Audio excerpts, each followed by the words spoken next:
Hello students of class 12 আমরা last ভিডিওতে ধারক এবং ধারকত্ব সেশন অর্থাৎ হ্যান্ডিক্যাপ জেনারেটর এবং হার্টসের কোন প্রশ্ন ইম্পর্টেন্ট কিংবা এইচএস এর এবং যেই মেনের যে প্রশ্নগুলো রয়েছে তোমাদের সাইবারকেশন বইতে এক্সাম্পল হিসেবে সেগুলো নিয়ে বলেছি। তো এবার স্বাভাবিকভাবে অন্যান্য চ্যাপ্টারে যেরকম আমরা চ্যাপ্টার শেষে সেই চ্যাপ্টারের কোন কোন ফর্মুলাগুলো একটু মাথায় রাখতে হবে যাতে করে গাণিতিক প্রশ্ন সমাধান সময় যেন দ্রুততার সঙ্গে করতে পারো, সেগুলো নিয়ে একটু ছোট্ট করে আলোচনা আমরা করে নেব। তো প্রথমত এই চ্যাপ্টার যখন আমরা শুরু করি ধারক এবং ধারকত্ব, তোমাদের নিশ্চিত মনে আছে আমরা এই কিউ সমান সিভি ফর্মুলা দিয়ে শুরু করি, অর্থাৎ কিউ সমানুপাতিক দিক, সেখান থেকে যে ধ্রুবক সেটাই হচ্ছে ধারকের ধারকত্ব। তো এখানে কি হচ্ছে আধান, ভি হচ্ছে বিভব, সি হচ্ছে ধারকত্ব। তারপর আমরা যেটা আলোচনা করেছিলাম সেটা হচ্ছে আমাদের পরাবৈদ্যুতিক ধ্রুবক এবং সেখান থেকে এটা, অর্থাৎ কি পরাবৈদ্যুতিক ধ্রুবক যেটাকে আমরা কাপ্পা চিহ্ন দিয়ে ডিনোট করেছিলাম।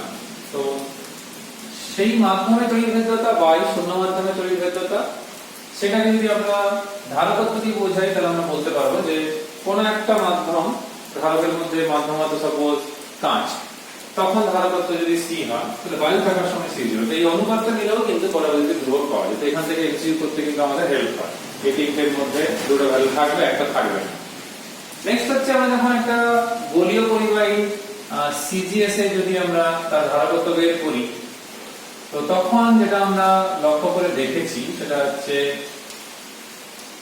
সিজিএস এ তার ব্যাসার্ধের সাথে সংখ্যামান সমান হয়ে যায়, কিন্তু এসআই তে যখন আমরা করব তখন কিন্তু সেটা কিন্তু থাকবে সি সমান 4/ε0 যদি বায়ু মাধ্যম হয়।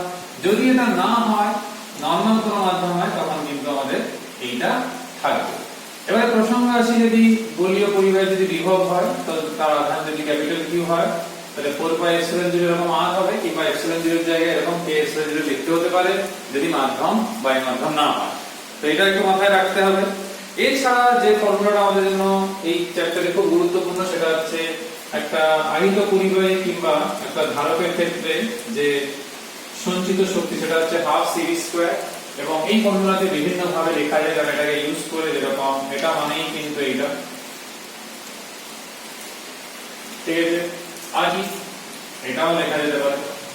তো সবই একই ব্যাপার, শুধুমাত্র রিপ্লেসমেন্ট করা হচ্ছে এর সাহায্য নিয়ে। তো এটা একটু তোমাদেরকে মাথায় রাখতে হবে। এছাড়া যে আমরা এই চ্যাপ্টারে এটাও আলোচনা করেছি যে তড়িৎ ক্ষেত্রের মধ্যে যে শক্তি ঘনত্ব, অর্থাৎ যে পরিমাণ শক্তি সঞ্চিত হয়ে থাকছে প্রতি একক, এটা শেষের দিকে পড়েছিলাম, প্রতি একক আয়তনে, সেটা ইউ যদি আমি তড়িৎ শক্তি এবং ভি যদি আয়তন ধরি, তো সেটা আমরা পেয়েছিলাম এইটা লিখতে পারি। এটা অঙ্ক করতে খুব কাজে লাগবে। এটা নরমাল মাধ্যমে অর্থাৎ বায়ু মাধ্যম নয়, এটা বায়ু মাধ্যমে যাবে না, এটা মনে রাখতে হবে তোমাদেরকে। এরপর আমরা পড়ে তার আগেই প্রথমে দিকেই পড়েছিলাম অবশ্য, ধরো দুটো পরিবাহী রয়েছে কিংবা গোলীয় পরিবাহী রয়েছে, তার মধ্যে আধানের বন্টন হচ্ছে। তো তখন আমরা পড়েছিলাম যে আরোহণ একটা ব্যাসার্ধ বিশিষ্ট দুটি পরিবাহী গোলককে পরিবাহী তার দিয়ে যুক্ত করলে যদি কিউ পরিমাণ আধান দেওয়া হয়, প্রত্যেকটা গোলকে আধানের পরিমাণ কত হবে। তো একদমই সহজ ছিল, প্রমাণ আমরা করেছি। তো তোমাদের অঙ্ক করার জন্য একটু মনে রাখতে হবে। তো যে আধান থাকছে তার বন্টনটা এইভাবে হয়, আর 2 লেখার সময় দেখবে 1, এখানে দেখো 1 আছে, এটা তো কমন, কিউ তো থাকবেই। আর পরেরটার সময় যেটা 2 বের করছি 2। তো প্রমাণ আমরা করেছি সম্ভবত সেকেন্ড না থার্ড ভিডিওতে, সেকেন্ড ভিডিওতে সম্ভবত। আমি শুধু ফর্মুলাটা এখন বললাম, এটা ইনটু না। তো এই ফর্মুলাটা একটু মনে রাখতে হবে তোমাদের। সেখানে সিগমা নিয়েও একটা ফর্মুলা ছিল, মনে করো যখন আমি পড়িয়েছিলাম সিগমা 1 বাই সিগমা 2, সেটাও দেখে রাখবে। এই যে আধানের পরিমাণটা আমরা সম্বন্ধে জানলাম, এরপর ধরো দুটো ভিন্ন ভিন্ন ধারকত্বযুক্ত পরিবাহী রয়েছে, তাদেরকে আমরা একটা কোনো তার কিংবা কোনো কিছু দিয়ে যুক্ত করলাম। তো স্বাভাবিকভাবে তার সাধারণ বিভব কত হবে, এই ফর্মুলাটা প্রচুর কাজে লাগে আমাদের অঙ্ক করতে। C1 V1 + C2 V2 / C1 + C2, অর্থাৎ সংযোগের আগে প্রথমটা বিভব V1 ছিল, দ্বিতীয়টা V2, আর সংযোগের পর স্বাভাবিকভাবে বিভব শব্দ যদি একই হয়ে যাবে, সেটা হচ্ছে V হয়, সেই ফর্মুলা। তো এই ফর্মুলা দিয়ে আমাদের অনেকগুলো নিউমেরিক্যালস হয়। এবার যখন আধান বন্টন হচ্ছে তখন যে পরিমাণ শক্তি বিনষ্ট হচ্ছে সেইটা কত,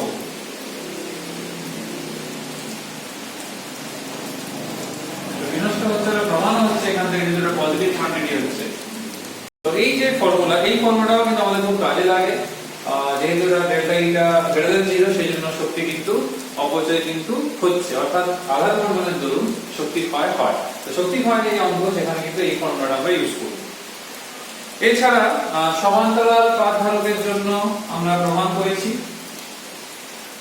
এটাকে আমরা নরমাল কোন পরাবিদ্যুৎ মাধ্যম রয়েছে আর বাই মাধ্যম হলো এটা।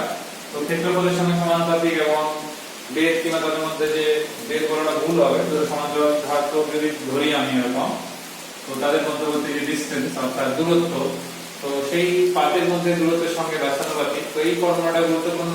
আর যদি n সংখ্যক পাত হয়ে থাকে তখন আমরা এই ফর্মুলাটা ইউজ করব। তো এই ফর্মুলাটা মনে রাখতে হবে আমাদেরকে। এছাড়া আমরা একটা মিশ্র পরাবিদ্যুতের একটা আলোচনা করেছিলাম, যেখানে k1 k2 দুটো পরাবিদ্যুতিক ধ্রুবকযুক্ত মাধ্যম ছিল, তার মধ্যে p বেদের একটা ফলক নেওয়া হয়েছিল, অর্থাৎ তার পরাবিদ্যুতিক ধ্রুবক আলাদা আর বাকিটা যেটা থাকছে d - t তার পরাবিদ্যুতিক ধ্রুবক আলাদা। তো এটা যদি হয়ে থাকে তাহলে c উপরে একই থাকছে আর নিচে যেটা আমাদের চেঞ্জ হবে, তো t যদি আমি k1 ধরি তাহলে বাকিটাকে আমাকে আলাদা করতে হবে। তো এই প্রমাণটাও আমরা করেছি। তো এইখানে অ্যাকচুয়ালি যদি বই অনুসারে বলা হয়, তো বইতে এটা p বেদের ছিল দ্বিতীয় পরাবিদ্যুতিক মাধ্যম, তাহলে বাকিটা হবে প্রথম পরাবিদ্যুতিক মাধ্যম। তো সেটা কোনো ব্যাপার না, ধরার উপরে যে যেরকম ধরবে, যদি আমাদের বই অনুসারে ধরা হয় তাহলে এইভাবে লিখতে হবে। তো এটা আমরা করেছিলাম। তো এছাড়া যেটা গুরুত্বপূর্ণ ছিল, যে যেরকম রোধের শ্রেণী এবং সমান্তরাল সমবায় হয়, ওই রকমই ধারকের যখন এরকম পরপর শ্রেণী সমবায় হবে, তো তখন তার ক্ষেত্রে যে সমীকরণটা আসবে তুল্য ধারকত্বে, অঙ্ক করতে খুবই কাজে লাগে। সেটা এইভাবে হবে, তাহলে রোধের সমান্তরালে এইভাবে ছিল অন্যান্য আকারে, আর এর ক্ষেত্রে শ্রেণীতে। আর যখন সমান্তরাল করব তখন কিন্তু রোধের শ্রেণীর মতো হবে, যতগুলো থাকবে। যদি আমি এটাও বলি আর যদি আমি এটাও বলি, এই দুটো ফর্মুলা যতগুলো ধারক দেওয়া থাকবে সেখান থেকে অঙ্ক করতে কাজে লাগে, এগুলো তো মাথায় রাখতেই হবে। তাছাড়া আমি বলবো তোমাদের ছায়া প্রকাশনী বইতে 169 পেজের নিচের দিকে এবং 170 পেজের উপরের দিকে সেগুলো পয়েন্ট টু পয়েন্ট লেখা রয়েছে, সেখানে সেগুলো আলোচনা করছি না। 169 পেজে যেখানে দ্রুত সমাধানের কৌশল রয়েছে, সেখানে নিচের দিকে তাকিয়ে দেখবে, এটা খুব গুরুত্বপূর্ণ জিনিস, যেটা এন্ট্রান্সে খুব হেল্প হবে আমাদের, আর এইচএসও কিছুটা হেল্প হবে, স্পেশালি এমসিকিউ অঙ্ক করার সময় 169 এর শেষের দিকে এবং 170 এর উপরের দিকে। তো এইখানে দেখবে ব্যাটারি সংযোগের আগে একটা সমান্তরাল ধরো এরকম ধারক রয়েছে, তার মধ্যে কোনো পরাবিদ্যুতিক কোনো মাধ্যম যার পরাবিদ্যুৎ ধ্রুবক k, তাকে তার মধ্যে প্রবেশ করানো হলো, আর ব্যাটারি যুক্ত আছে। অর্থাৎ আমি বলতে চাইছি যে এরকম একটাতে ব্যাটারি এরকম যুক্ত আছে তখন যেমন, আর আরেকটাতে এরকম খোলা অবস্থা আছে, সেইখানে কোনো স্ল্যাবকে প্রবেশ করানো হবে। দুটো ঘটনা সম্পূর্ণ হবে। এখান থেকে আমার অনেকগুলো শর্ট প্রশ্ন আছে আর বড় প্রশ্ন আছে, তো অঙ্ক করতে এটা খুব হেল্প হবে। সেটা আমি তোমাদের একটু বলি। থিওরি পড়ার সময় আমি বলেছিলাম যে কোনো ধারকের ধারকত্ব যদি তার মাধ্যমে কোনো পরাবৈদ্যুতিক পদার্থকে প্রবেশ করানো হয়, যেহেতু পরাবৈদ্যুতিক ধ্রুবকের মান বাদে বাকি সব মাধ্যমের ক্ষেত্রে k এর থেকে 1 এর থেকে মানটা বেশি হয়, k এর মান, অর্থাৎ পরাবৈদ্যুতিক ধ্রুবকের মান 1 এর থেকে বেশি হয়। তো যখনই আমরা প্রবেশ করাবো, ব্যাটারি যখন খোলা অবস্থায় আছে, তো স্বাভাবিকভাবে তো ধারকত্ব যা ছিল c যদি হয় তার k গুণ বেড়ে যাবে। এটা আমরা থিওরিতে আলোচনা করেছি, তাহলে এখানেও তোমরা দেখতে পাচ্ছ k গুণ বেড়ে যাচ্ছে এর সাথে, আর k এর মান তো 1 এর থেকে বেশি। তো এখানে কি কি জিজ্ঞেস করছে? ধারকত্ব আর আধান। যেহেতু ব্যাটারি যুক্ত নেই, তাহলে আধানের পরিবর্তন হওয়ার কোনো সম্ভাবনা ব্যাপারই নেই, কারণ বিভব তো আর বাড়বে না। নেক্সট হচ্ছে বিভব পার্থক্য। তো এইবার ব্যাপার হচ্ছে আধানের সংরক্ষণের জন্য পরিবর্তন হচ্ছে না, তাহলে বিভব এখানে কি হবে না, যেহেতু পরাবৈদ্যুতিক ধ্রুবক একটা রয়েছে তাকে প্রবেশ করে দেওয়া হয়েছে, যেহেতু ধারকত্ব বেড়ে গেছে, আমি অবশ্য একটু আগে যেটা বললাম সেটা ভুল বললাম, সেটা হবে না, কারণ বিভব তো কমবে, কারণ পরাবৈদ্যুতিক ধ্রুবক যখন পদার্থকে আমি প্রবেশ করে দেবো তখন কি হবে, তখন স্বাভাবিকভাবে বিভবটা কমবে। বিভবটা কমছে বলেই তো ধারকত্বটা বাড়ছে। তাহলে কি আধান সংরক্ষণের জন্য প্রাথমিক এবং অন্তিম আধান তো স্বাভাবিকভাবে একই থাকবে, কিন্তু বিভব কমবে। কত কমবে না, আগে যদি v থাকে এখন হয়ে যাবে v/k। একইভাবে জিজ্ঞেস করছে তড়িৎ প্রবলতা কি হবে না, একই কেস, যখনই ব্যাটারি থাকবে না সব সময় ধারকত্ব বাদে বাকি সব জিনিস 1/k টাইমস করে চেঞ্জ হয়ে যাবে। শক্তি কি হবে, অর্থাৎ তড়িৎস্থিতি শক্তি, সেটাও কিন্তু 1/k হয়ে যাবে। সবগুলো হ্রাস পেয়ে গেল, যেহেতু ব্যাটারি নেই, এক্সটার্নাল সাপ্লাইটা পাওয়া যাচ্ছে না। যখন ব্যাটারি থাকবে সেই অবস্থায় পরে যদি কোনো স্ল্যাবকে প্রবেশ করানো হবে, তখন কি হবে না, ধারকত্ব তো বাড়বে, সেটা নিয়ে কোনো দ্বিধা নেই, সেটা বুঝতেও পারছি আমরা। আধান কি হবে না, আধানও বাড়বে, যেহেতু বাইরে থেকে সে সাপ্লাই পাচ্ছে সেই জন্য বেড়ে গেল। থার্ড জিজ্ঞেস করছে বিভব পার্থক্য তড়িৎ ক্ষেত্র প্রাবল্য। যেহেতু সাপ্লাই রয়েছে, তড়িৎ ক্ষেত্র প্রাবল্যেরও কোনো পরিবর্তন হবে না, বিভব পার্থক্যেরও পরিবর্তন হবে না, যেহেতু এক্সটার্নাল সাপ্লাই রয়েছে সেটা মেইনটেইন হবে। আর থাকছে যে তড়িৎস্থিতি শক্তি, যেহেতু এক্সটার্নাল সাপ্লাই রয়েছে তার মান কিন্তু বাড়বে। এইটা হচ্ছে ব্যাপার। তো এটা একটু মনে রাখতে হবে। কিছু ক্ষেত্রে প্রমাণ আমাদের হোয়াটসঅ্যাপে একটা করেও দেওয়া রয়েছে, প্রমাণ আকারেও আসতে পারে এইচএসে, আর অঙ্কতে তো অবশ্যই লাগতে পারে আমাদের এন্ট্রান্সেও।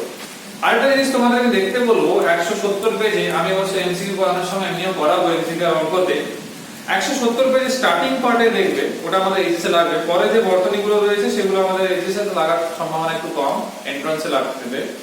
তো 170 পেজে শুরুতে দেখবে 5টা পয়েন্ট করা রয়েছে, যে একই রকমের n সংখ্যক তড়িতায়িত ফোঁটা মিলিত হয়েছে, বড় ফোঁটা তৈরি করেছে। তাহলে আধান কি হবে না, যদি একটা আধান q হয়, 50টা আধান থাকলে আধান কি হবে 50 * q। এটা নতুন কিছুই না, এখানে n দিয়ে বলেছে তাই n দিয়ে গুণ করেছে। সেকেন্ড হচ্ছে বড় ফোঁটার ধারকত্ব কত হবে না, ছোট ফোঁটার ধারকত্ব যত, তার সঙ্গে শুধুমাত্র এইটা প্রমাণ অবশ্য আমরা অঙ্ক করার সময় দেখব, এইটা গুণ করতে হবে। অর্থাৎ ছোট ফোঁটার ধারকত্ব যদি c হয়, বড় ফোঁটার যদি c' হয়, তো যতগুলো ছোট ফোঁটা থাকবে তার টু দি পাওয়ার 1/3। তো এন্ট্রান্স আর এইচএস এর এমসিকিউ এর ক্ষেত্রে একদমই খাটতে হবে না, সরাসরি বসে দিলেই হবে। নেক্সট হচ্ছে বিভব, বড় ফোঁটার পৃষ্ঠ বিভব থেকে ছোট ফোঁটার পৃষ্ঠ বিভব সম্পর্ক। তো বড় ফোঁটার পৃষ্ঠ বিভব বের করার মানে যদি আমি v' ধরি, তাহলে সেটা হবে n টু দি পাওয়ার 2/3, আর ছোট ফোঁটার বিভব, তো এইটা হচ্ছে যত সম্ভব ছোট ফোঁটাগুলোকে পরস্পরের সঙ্গে যুক্ত করা হয়েছে। তো এটা হচ্ছে মনে রাখতেও সুবিধে, ধারকত্ব হলো 1/3, বিভব হলে 2/3, আর শক্তি হলে, যেমন ধরো ইন্টারেস্টিং ব্যাপার দেখো, প্রথমে এলো 1/3 ধারকত্বের ব্যাপারে, বিভবের সময় 2/3, শক্তির ব্যাপারে যখন আসবে তখন 5/3। তাহলে পর দেখো মানে ঘাতগুলো চেঞ্জ হয়েছে, তো সেটা একটু মাথায় রাখলে তোমাদের অনেকটা সুবিধা হবে।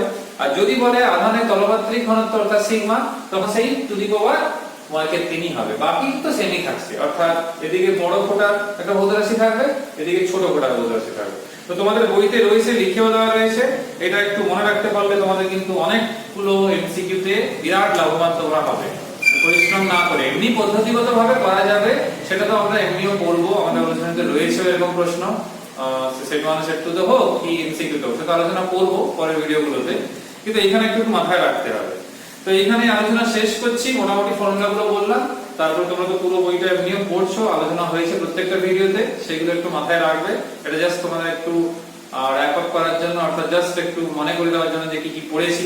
যেমন ধরো আমরা সিলিন্ড্রিক্যাল ক্যাপাসিটর আর স্ফেরিক্যাল ক্যাপাসিটর ফর্মুলাও পড়েছিলাম, অর্থাৎ প্রমাণটা পড়েছিলাম, সেটা ছায়াতে নেই, সাঁতরা বইতে কিন্তু রয়েছে, তো সেটা বলিনি, কিন্তু সেটা পড়ানো হয়েছে মানে সেটাও দেখতে হবে তোমাদের। যা যা পড়িয়েছি বিগত ভিডিওগুলোতে সবগুলো তোমরা দেখবে, তাহলে অবশ্যই তোমরা এইচএস হোক কি টেস্ট পরীক্ষা হোক সবই কিন্তু লাভবান হবে।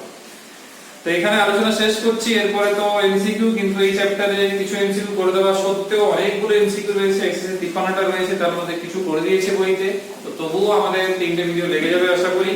তো আমরা পরের ভিডিওতে এমসিকিউ শুরু করব, তারপরে সেট 1 সেট 2 নিয়ে আলোচনা হবে। অনেক বেশি গাণিতিক প্রশ্নের অধ্যায়, এর জন্য সময় লাগবে, অনেকগুলো ভিডিও লাগবে, তো দেখা যাক কতগুলোতে হয়। নেক্সট ভিডিওতে তোমাদের সঙ্গে এমসিকিউ নিয়ে আলোচনা শুরু করব। সবাই সুস্থ থেকো, ভালো থেকো, সাবধানে থেকো। পরের ভিডিওতে আবার দেখা হচ্ছে। Till then, by.